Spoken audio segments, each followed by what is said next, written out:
could have unfolded very, very quickly. A fire forces shoppers and employees out of a central Kentucky Walmart. Investigators say a teenager caused it. First responders impacted by the flooding in Johnson County are about to receive some help from first responders in central Kentucky.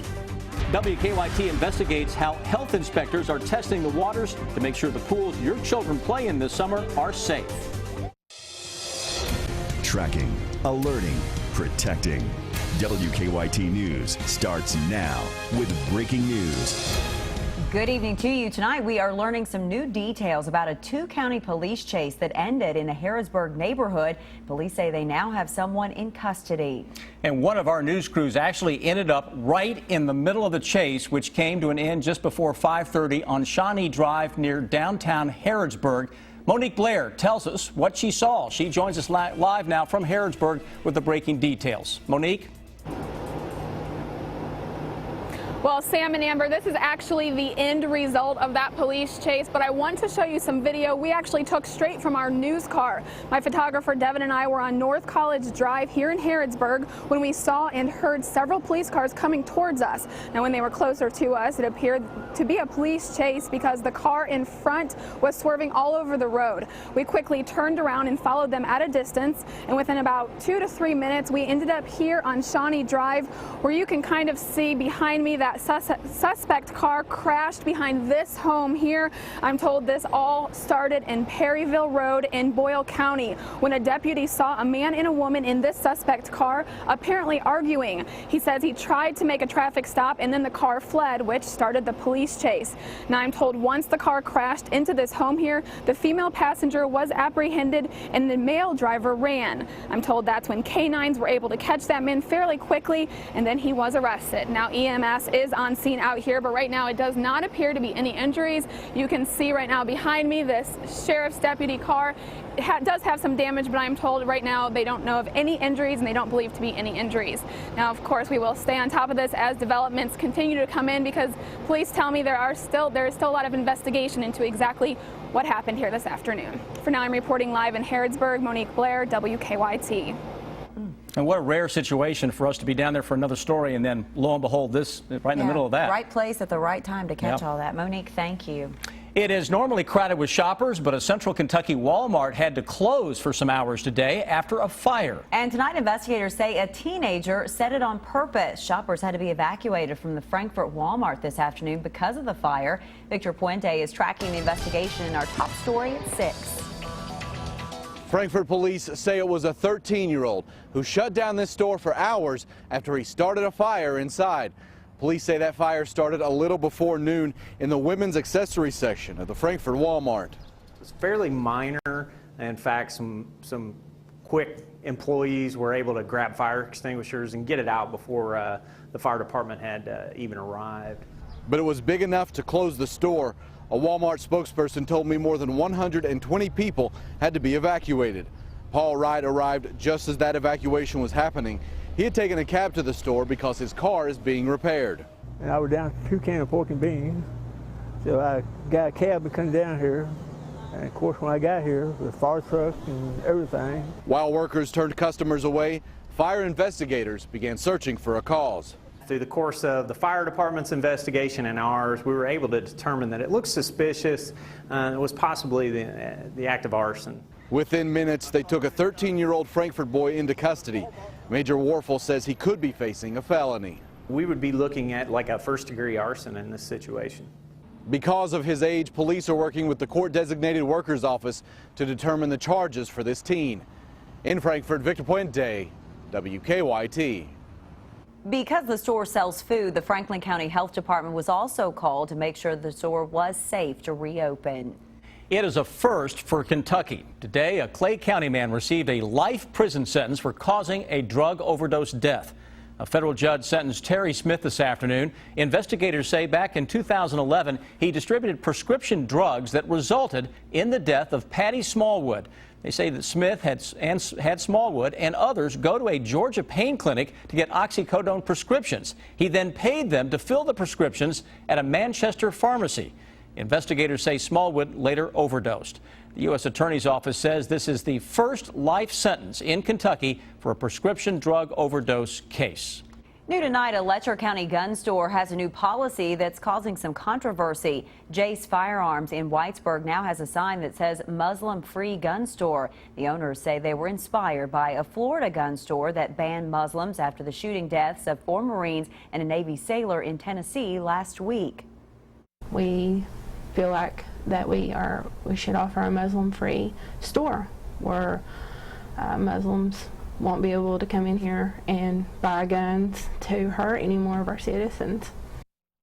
The controversy will be short-lived. The owners of Jace Firearms say they'll be going out of business next month.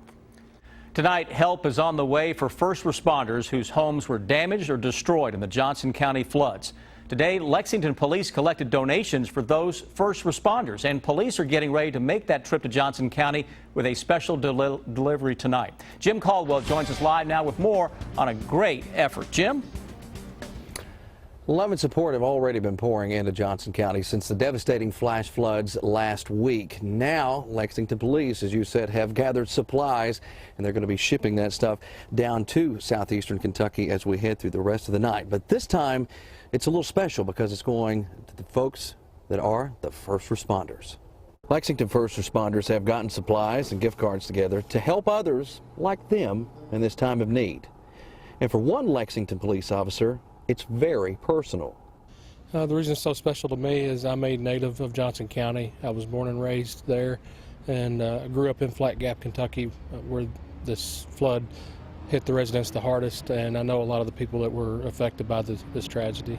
Even for some that haven't even seen the damage firsthand, they knew it was important to help others. It's good to know that there's people out there who have just seen this without anything to do today and decided, oh, I'm just going to go help them without anybody having to tell them to do it. So Lexington is full of people from around the world and across the state, and Ron Keaton is one of those.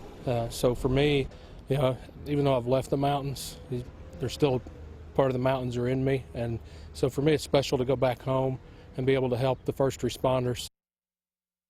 Special to go back home, and as Ron said, he's from Johnson County, I'm from McGoffin County, and you can't leave that mountain behind. It stays with you no matter where you go, even if you're here in central Kentucky, and you just feel that bond with those folks back there, just like these first responders feel that bond to those. And that's why they're helping them here today and through the weekend. They expect maybe 20 people from here to be there over the weekend. Live in Lexington, inside there, they're transporting their goods, they're mobile, I don't even know what you would call it. But we're right here inside it in the RV in Lexington. I'm meteorologist Jim Caldwell. Jim, thank you. And this weekend, the Red Cross plans to open 3 flood relief service centers for flood victims. The centers will be at Flat Gap Elementary School in Johnson County, the Carl D. Perkins Community Center in Moorhead, and the Olive Hill Fire Department in Carter County.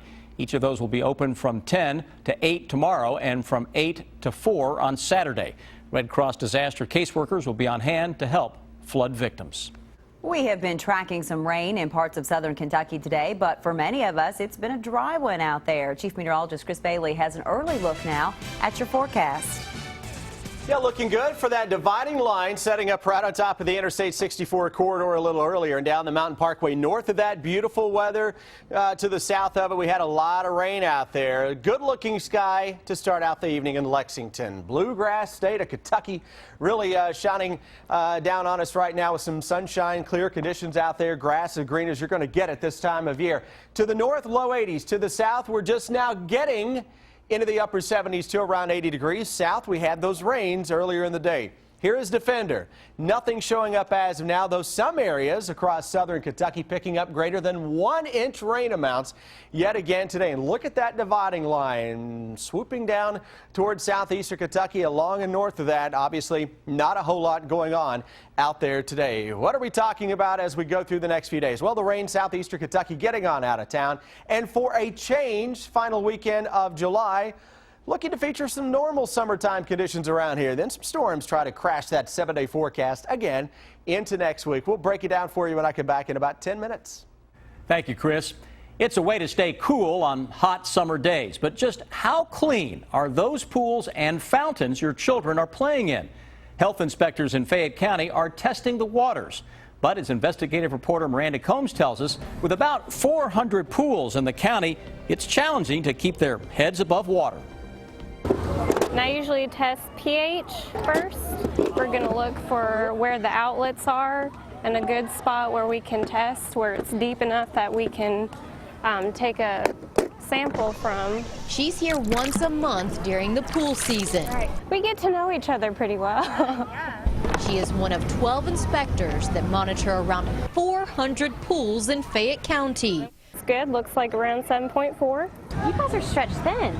We do a lot of work, but we get it done. They test the levels of chlorine, pH, and total alkalinity to make sure they are all within state code. And now we're going to check for chlorine. You can see here, it looks like it's around a 3. And if the numbers don't add up? On average, we probably shut down a pool about 2 or 3 times a week.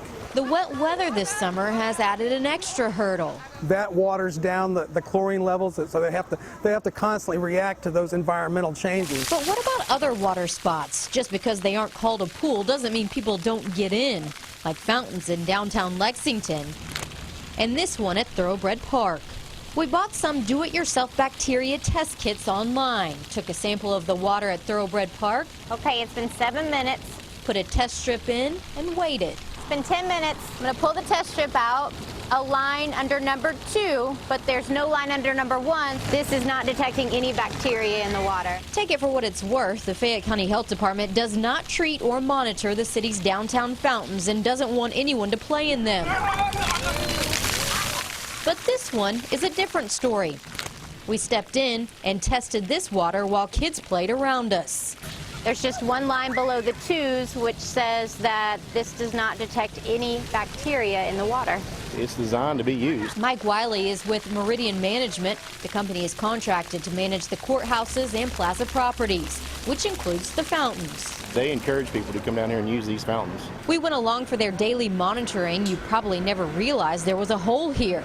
The fountains are filtered and treated much like a pool.